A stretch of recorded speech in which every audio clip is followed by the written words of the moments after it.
Guys, welcome back to the Oasis at Modern Design. Today's video is about waterfall construction techniques. I'm going to give you 7 gold nuggets, things that I like to do in my construction projects to help build beautiful, natural, organic looking waterfalls into our ponds. Here's what we're going to cover today, guys. We're going to talk about staggering your shelves. We're going to talk about varying heights and widths on your waterfalls. Hide the bottoms, very important. Right-sized stones, making pools, and changing angles of waterfalls. Duh, right? Who wouldn't do that? Guys, that's it. And if you hang around to the very end, I'm gonna give you a couple more gold nuggets that I didn't talk about at the beginning. That's how I'm gonna get you to stay to the finish line.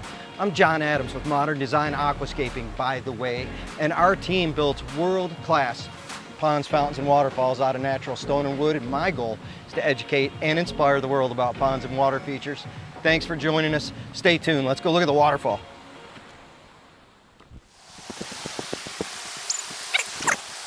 The first thing I want to talk about, number 1, staggering your shelves. We worked diligently out here, guys, to make sure that every single waterfall in this contraption comes from a different height. If you go out to the river and look around, what are you going to see? Nothing's consistent. Nothing's symmetrical. It's always different. As you're carving and sculpting your soil pre-construction, before you put your liner in, make sure that everything's coming from different heights all the way around.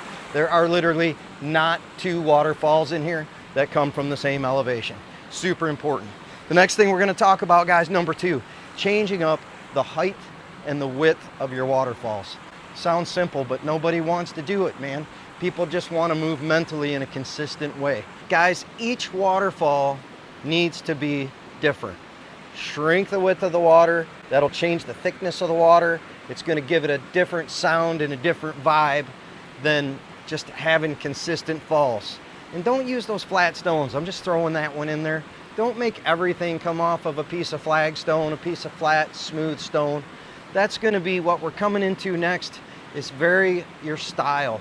A curtain falls is really nice. You guys know what a curtain falls is. You use a very flat rock. It comes off in a nice clean sheet.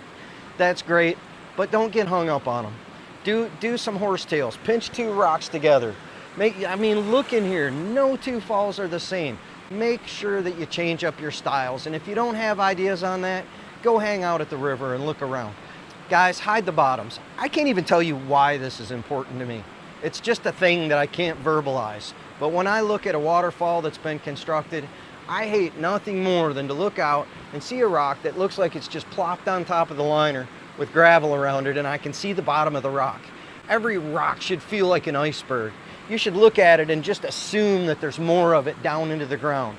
Very important to the look of the final project. You know, when people look at great waterfalls, they're like, man, that is an amazing water feature. But they usually can't tell you why. It just looks great. It's natural. It's this, it's that. Guys, this is why. These are the reasons why a waterfall goes from being pretty good to freaking amazing. It's these little things. Let's keep going. The next thing is use the right size stones, kids. Don't build everything out of little itty bitty stones. You don't go to the mountains and see all the same size rocks. You don't go to the mountains and see all little stacked stones in a flat, stacked up, it looks like a retaining wall that was built by mankind. Contrived is the word that comes to mind. Make sure that your waterfall rocks are big enough so that they're taller than the waterfall. If you've got an 18-inch tall waterfall, you need to have this much rock at least sticking up above the water on both sides, and enough so that it can get down and you can cover them bottoms up so that the next rocks in the front stick up in front, cover the underneath.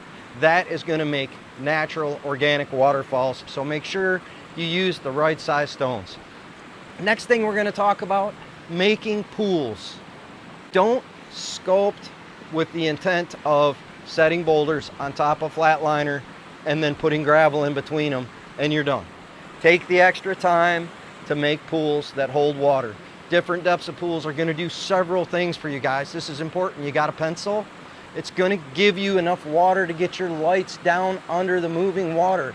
A good waterfall creates foam and it's action, and it's not only is it great for the health of the water in the feature, but it's giving you an opportunity to create magic, because that foam will blind the lights when you put them down in there.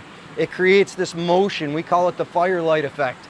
So not only will your light shine up the face of your waterfall and make the water dance, but it's going to go through that foam and through the ripples, and it's going to create this scene, this motion, this magic that extends up into the landscape above. You can't miss that. The next thing it's going to do is it's going to change the sound. My son wrote an amazing article just on the sound of waterfalls. Tristan is a musician at heart, and he drills it into my head all the time about how important the sound is. If you've ever taken the time to walk around a great waterfall, it's almost like you're walking through doorways as the sound of one waterfall exits your ears and the sound of the next waterfall enters into your ears. It's magic. And I'm telling you, you just got to pay attention to these little things. The deeper the water is that it's falling into changes the sound of the waterfall. The narrower your waterfall is and the thicker the water is, falling into deeper water gives you a different sound. It's like instruments in a band, guys. You're creating this orchestra of sound. It's super important to the experience of your waterfall, not just the way it looks. Don't forget about that. And the next thing is angles. Duh. Change the angles. You can do a waterfall in a straight line and it looks like a straight line. But if the water falls off this way and then it curves a little and then it falls off this way and then it curves a little, within the limits of a liner with some nice aquatic plants and properly placed stones and accents with plant material on the outside, land plants as we call them, you can make a straight waterfall look pretty darn good if you're in a tiny itty bitty limited space. If you're not, maximize your curvature and your angles. Guys, that's it for my tips. Now, I told you I was going to give you some gold nuggets at the end. Let's get on with that. First thing is gold nugget. Everybody thinks they want to come into a hillside and they want to do a waterfall and then they want to go sideways across the hill and do another waterfall and then they want to go sideways. You can't do that. From your viewing angle, if I make a waterfall into the hillside and then try to run diagonally, the berm that I have to create in the front to hold back the water and make it run across is going to block your view of the water. All you're going to see is a waterfall here and nothing, and then the waterfall here. So keep your sideways action to a minimum on a steeper hill. It's a lot of work. If you're going to do that, make sure that you have a waterfall, and as it goes sideways, that you allow some little waterfalls to come down to keep that water in the view. You don't want to do all that work and then only see it here and only see it here. That's important. Don't go the extra mile there because you're going to regret how much energy it took and how much of your water feature you've hidden by the time you're done. The next thing we're going to talk about, nugget number 2, go extra wide with your liner. As you set these rocks in, you do your framers. When you come down in your pools, go wide with the liner so that you can have lots of areas. You don't want your waterfalls to get done. You plant your aquatics and your aquatics grow and cover up the waterfall. You gotta leave enough room for aquatic plants. Guys, it's nature. It's gotta be space in there. It purifies your water. There's a whole list of things those plants are gonna do for you. They're all good. So make sure you leave room for them. Don't jam those rocks in so tight together. Typically people use the smallest liner imaginable so that they can save money on construction, and then there's no room for aquatic plants, and then you put the plants in and then it covers up the waterfall, and it just doesn't work. So make sure, go a little extra width so that you've got room on both sides for aquatic plants. And the last thing I'm going to talk about is the way that you stagger your walls. You're going to stagger your walls, you're going to stagger your outcropping, you're going to stagger your aquatic plants and your land plants to create a mental curve. That'll take you back to what I was talking about a little while ago when we were discussing how to do a straight line and make it look like a not straight line. And this is where we're going to get right back into that. You're going to add you know what wing walls are. So when you put your wing walls in, when you come down steep, you got to have rock work that goes off into the, I love when the birds sing for me. It makes my video so much better. When you got the wing wall, squirrel, it was a bird though, bird. Anyways, wing walls. When the wing walls come out, you have to do these stones outside the waterfall to retain the soil so it doesn't just wash out the sides of your waterfall.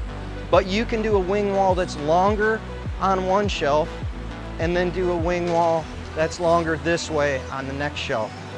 And it creates this alternating curvature as you go down the waterfalls. Do the same thing with your aquatic plants.